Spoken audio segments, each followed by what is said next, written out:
Sensitibo po ang balitang ito mula sa Karkar, Cebu. Kritikal ngayon sa ospital ng isang lola matapos siyang sunugin ng lalaking manugang. Ang insidente, pinavideo pa ng suspect sa kanyang anak. Yan ang report ni Fe Marie Dumabok ng GMA Regional TV. Sa gitna ng paglalaban ng 84 anyos na lola na yan sa Karkar City, Cebu, naganap ang hindi inaasahan. Hindi nakita sa video, pero sinabuyan siya ng gasolina at sinilaban ng kanyang manugang na lalaki.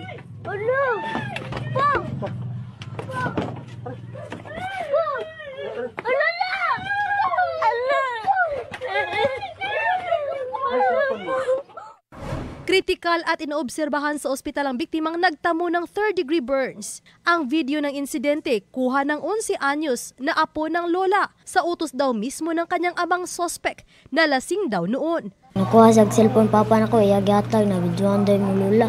Na mo to, istoryahan na sila. Na mo to, iyang gikuha ang iyang bag. Iyang gikuha ang tumbler na naisulod daw sa mga nakasimot mo ko. Kanya,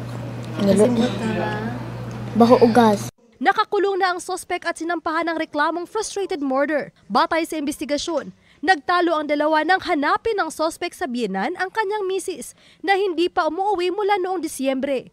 Itong suspect at yung victim, meron na silang mga previous na grudges, personal grudges. Kasi ayon pa sa ating suspect, binibrainwash niya daw lola yung asawa niya. Then later on, sinabi nung suspect na hindi ata umuwi sa bahay, hindi umuwi yung misis niya sa bahay. Kana akong asawa, ma'am. Kung na ako'y problema, digi ko mukaon. Mara na, ma'am.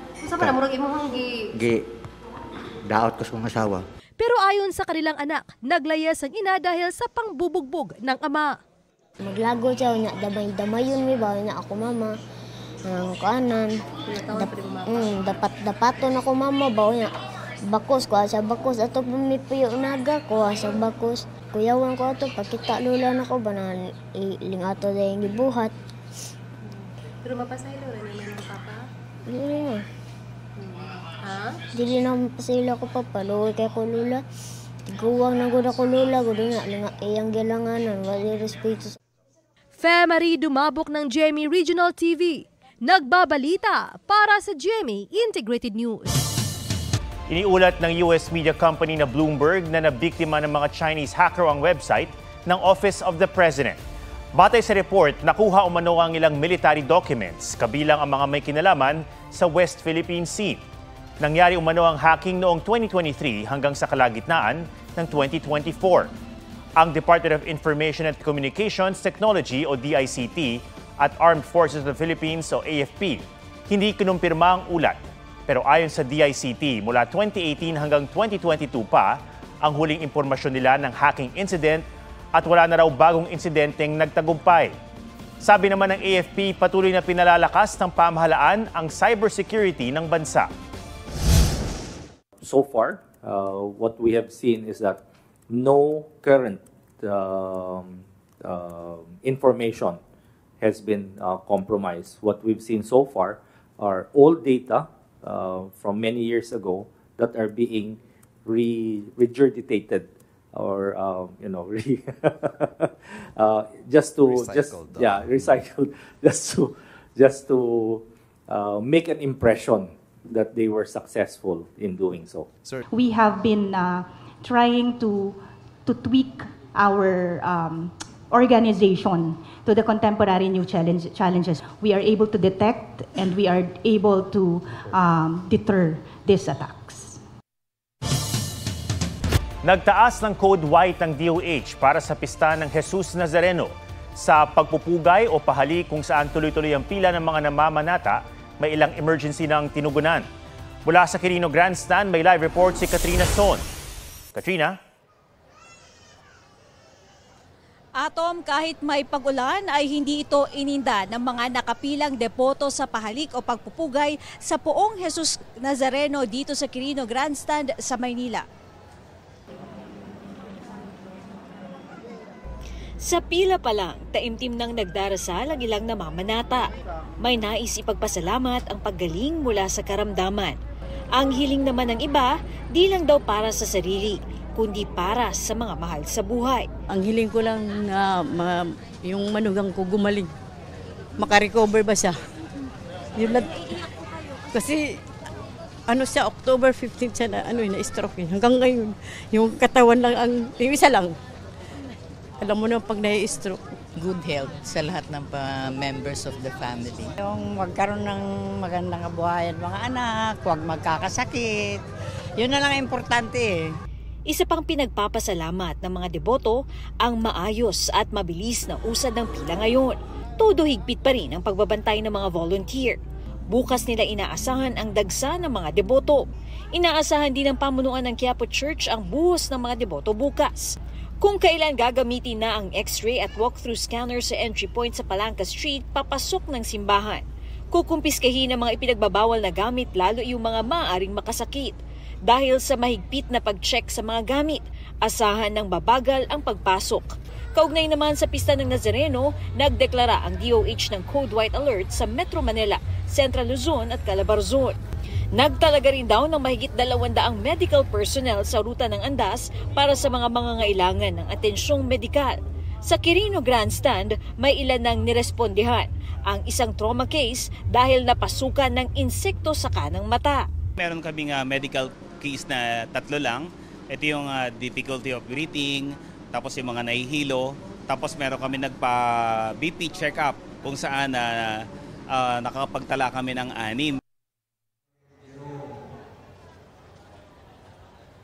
Atom, sa ngayon naman ay tuloy-tuloy ang ginagawang pag-iensayo ng mga magpo-perform para sa program bukas. As of 9 p.m. Atom ay umabot na sa 10,000 ang mga deboto na nagpunta rito sa Quirino Grandstand sa Maynila. At may paalala rin ng MMDA na sa mga pupunta rito dapat siguraduhin daw na handa pumila, nakakain na at nakainom na ng gamot kung kinakailangan. Atom? Maraming salamat, Katrina Son.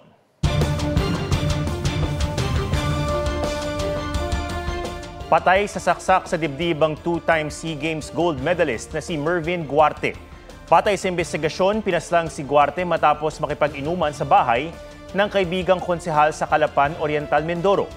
Nakitulog siya sa sala at doon sinaksak ng salarin. Tumakas ang salarin pero naiwan ng blade ng kitchen knife na ginamit umano sa krimen. Naisugod sa ospital si Guarte at nakausap pa ng investigador bago pumanaw. Hindi raw nakilala ni Guarte ang sumaksak sa kanya. Iniimbestigahan pa ang posibleng motibo sa krimen at ang posibleng person of interest. Si Guarte ay nakagintong medalya sa obstacle events ng 2019 at 2023 Southeast Asian Games. Nagpaabot ng pakikiramay ang Philippine Sports Commission at Pilipinas Obstacle Sports Federation. Inalala rin ng ilang atleta si Guarte. Si Olympic pole vaulter EJ Obiena tinawag ang kaibigang si Guarte na kanyang national teammate kuya. Ipinagluluksa rin daw ng Philippine Air Force ang pagpano ni Guarte na isang airman first class at tiniyak na tutulungan nila ang kanyang pamilya. Isang nasawi sa karambola ng 5 sasakyan sa Bukidnon. Sa South Cotabato, nasunog naman ang nagsalpukang minivan at motorsiklo. Yan at iba pang disgrasya sa probinsya sa report ni John Consulta. Matulin ang motorsiklong yan sa Banga, South Cotabato hanggang bigla itong nagliyab. Sumalpok na pala ito sa kasalubong na minivan na tumagilid sa kalsada. Nag-overtake yung motorcycle sa mga sasakyan kaya napunta siya sa kabilang lane. Ang motorcycle, yung pagka-collide niya, doon nag-ignite. Nasunog silang dalawa, yung engine niya, kaya nasunog. Dead on arrival sa ospital ang rider na nagtamo ng head injuries. Sugatan naman ang 7 magkakaanak na sakay ng minivan. Patuloy ang pag-aayos na magkabilang panig. Sa Manolo Fortich, Bukidnon, 5 sasakyan ang nagkarambola matapos mawalan ng kontrol ang driver ng isang 10-wheeler. Damay sa aksidente ang isang motorsiklo, freezer van, pickup truck at nakaparadang elf truck. Isa ang nasawi habang 3 ang sugatan. Inaalam pa ng pulisya kung magsasampan ng reklamo ang kaanak ng nasawi. Nabangga na nga, nagulungan pa ng towing truck ang isang nagbibisikleta sa Cagayan de Oro City. Ayon sa mga polis, natamaan ng kanang gulong ng truck ang biktima at pumailalim pa kaya namatay. Hawak na ng mga polis ang truck driver na tauhan ng Roads and Traffic Administration ng LGU. Aniya, hindi niya nakita ang biktima. Posible siyang sampahan ng reklamong reckless imprudence resulting in homicide. Sa Leganes, Iloilo, isang motorsiklo ang sumalpok sa truck na may kargang backhoe. Dead on arrival sa ospital ang babaeng rider at ang angkas na kanyang manugang. Nakatakdang magharap para sa pakikipag-areglo ang magkabilang panig. John Consulta, nagbabalita para sa GMA Integrated News. Business-minded ka ba? Ngayong 2025, mainam daw na simulan na ang ninanais mong negosyo. Pero kung wala pang naiisip, heto ang ilang business ideas sa report ni Katrina Son. Nang nauso ang work from home nitong pandemic, sumabak sa pagnenegosyo ang empleyadong si Roxanne. More online of food business kami. Yun yung naging bread and butter namin ng husband ko. Natigil siya nang magbalikan na on-site ang mga trabaho. Ngayong 2025, balak daw mag-business muli ni Roxanne kahit napapaisip dahil mahal ang mga bilihin. Additional income po kasi so far since magdadalawa na yung college ko, kailangan po natin ng extra income. Si Ginaline naman, ready to wear clothes ang negosyo noon. Natigil man, nag-iipon daw siya para makapagsimula muli. Kung sakaling mabigyan ng chance magkaroon ng puhunan, ganun, kasi mas sanay na ako sa in and out. Ano naman kaya ang nais na negosyo ng iba kung sakali? For me, it's coffee shop kasi lahat naman tayo nahihilig na sa coffee. Mga pastries. Feeling ko hinahanap-hanap pa rin nila yung mga pagkain na something to parang mababaw nila. Para saan mga parisan? Pilipino mahilig kumain. Sabi ng Philippine Chamber of Commerce and Industry o PCCI, magandang magsimula ng negosyo ngayong taon, online man o may pwesto o brick and mortar. There are many internet users now. And so it's easy for them to go into the internet. So e-commerce will even grow more than 20%. Ang forecast ng PCCI, magiging patok ang food stall business dahil mabilis at madaling pasukin. Sunod ang freelancing sa digital media o creatives. Maaari rin daw subukan ang mobile car wash, lalo't dumarami ang mga may sasakyan. Maganda rin daw ang solar energy business dahil marami na ang nag-a-adopt ng sustainable living. Hindi rin daw mawawala ang wellness centers para sa mga health conscious o nais ma-relax from everyday stress. At anumang pet-related business, lalo't maraming nag-aalaga ngayon ng aso o pusa. Iba pa rin daw ang may sariling negosyo kahit maliit lang.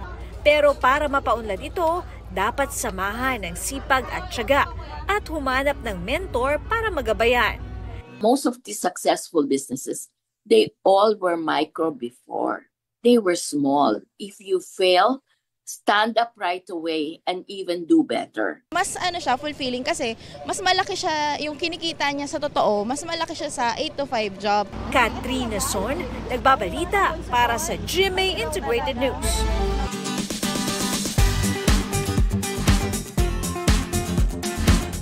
Growing strong ang bond ng tampok naming magkakapatid. Consistent ang tradisyon nila tuwing New Year from 2015 to 2025, all captured in photos. Kusuhan na yan sa report ni Oscar Oida. Sa mahigit 10 taon, maraming nagbago sa magkakapatid na ito. Pero tuwing bagong taon, ang kanilang pagkatao tila hindi nagbago. Kung gaano nag-grow itong si Julian. Mula sa maliit na melon, nagbunga at punong-puno ng blessing ang bawat taon. Hawak ba na may yumayabong na sa dahon?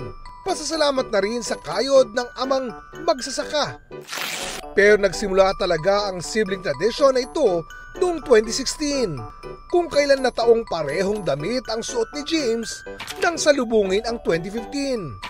Hanggang sa inulit na noong 2017, 2018, 2019, 2020, 2021, 2022. Nawala pa pero nakita bago salubungin ang 2023 at natuloy hanggang 2024. Kaya this 2025, viral ang kanilang New Year vibe. Kaya kahit nasa Canada, ang kapatid nilang si April Joy, ginawan nila ng paraan thanks to technology.